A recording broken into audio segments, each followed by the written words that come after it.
ఇతర రాజకీయ పార్టీల ఎమ్మెల్యేలను నాయకులను చేర్చుకోవడం అలవాటుగా మారిందని బీజేపీ టీఆర్ఎస్ రెండు పార్టీలు కొనుగోలు చేసుకునే అలవాటు కొనసాగిస్తున్నాయని కాంగ్రెస్ నేత భట్టి విక్రమార్క విమర్శించారు.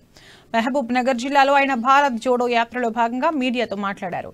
టీఆర్ఎస్ బీజేపీలకు ఇది మామూలేనని, రాజ్యాంగాన్ని పక్కన పెట్టినా ఇష్టం వచ్చినట్లు వ్యవహరిస్తున్నాయని మండిపడ్డారు.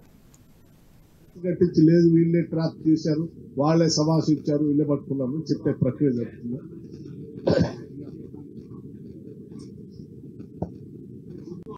అసలు నేనేం చెప్పా, నలుగురా ఇంకా 40 మంది తెలియదు అనుకుంటే అంటే నలుగురు అర్థమైంది.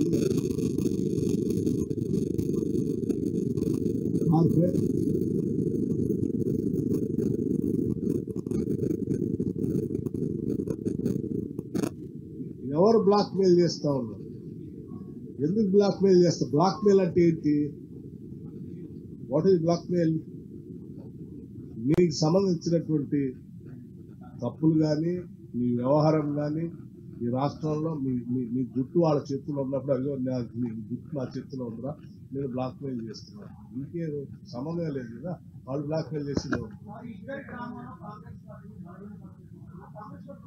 ఇద్దరు చేసే డ్రామాలో ఈ దేశ ప్రజాస్వామ్యాన్ని బలహీనపరచాలని ప్రయత్నం చేస్తుంది. కాంగ్రెస్ పార్టీ బలహీనపడదు. కాంగ్రెస్ పార్టీ సుదీర్ఘమైనటువంటి దేశ పాలనలో 5 సంవత్సరాలు 10 సంవత్సరాలు లేనంత మాత్రాన కాంగ్రెస్ పార్టీ ఏం బలహీనపడదు, కానీ ప్రజాస్వామ్యానికి మాత్రం ఇది ప్రమాదం. కాంగ్రెస్ కోరుకుంటుంది, మళ్ళీ వస్తుంది. కానీ